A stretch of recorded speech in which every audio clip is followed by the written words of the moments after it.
सियासी मंजरनामे की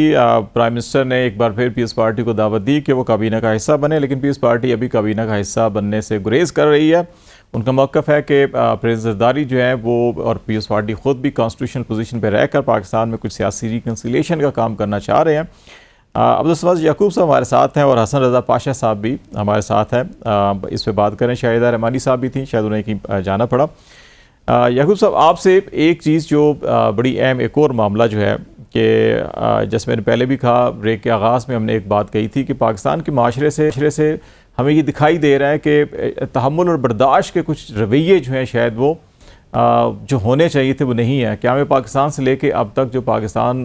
का मकसद था कायम होने का कि तमाम यहाँ पे बुनियादी इंसानी हकूक़ होंगे, बराबरी होगी, बग़ैर रंग व नस्ल के, बग़ैर किसी तफरीक के, लेकिन बदकिस्मती से पाकिस्तान में कहीं ना कहीं तशद्दुद के वाक़यात रूनुमा होते रहते हैं। और बदकिस्मती से सरगोदा में जो गुज़श्ता रोज़ वाक़या पेश आया, बहुत तमाम उसकी ख़बरें शबरें हर चीज़ है।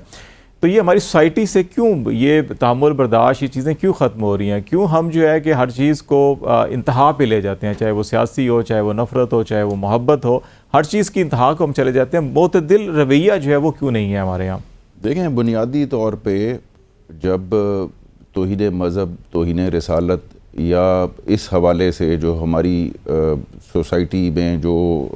रिलीजियस स्कॉलर्स हैं, क्लैरिक्स हैं, ये उलमाए कराम हैं, जो ज़्यादातर बच्चे जो मदरसों में पढ़ाए जाते हैं, उस हवाले से मैं ये नहीं कहता कि इसके ऊपर कोई उन्होंने मतलब कोई अगर कहीं पे हो तो वो हम इंटॉलरेंस अपने जज्बात का इज़हार ना करें, लेकिन 55 मुसलमानों की रियासतों में हम वाहिद वो रियासत हैं कि जहाँ पे अगर डेनमार्क के अंदर कुछ होता है, नॉर्वे के अंदर कुछ होता है, तो हम अपनी अमलाक को जलाते हैं, हम अपने गुस्से का इजहार अपने ही लोगों की गाड़ियों को तोड़ कर करते हैं। तो ये जो बुनियादी सिविक सेंस है कि जिसके बारे में इस ज़िम्मेवारी के बारे में जो उलमा का काम था, लेकिन अफसोस से ये बात कहना पड़ती है कि माइनॉरिटी के हवाले से, अक़लियतों के हवाले से, फिर नामूस रिसालत के ऊपर जिस तरीके से जिस गैज़ो गज़ब वाली तकारीर की जाती हैं और फिर वो हेट स्पीच के छुरा खोम दिया जाएगा और फलां कर दिया जाएगा, और फिर जो वाक़यात हुए,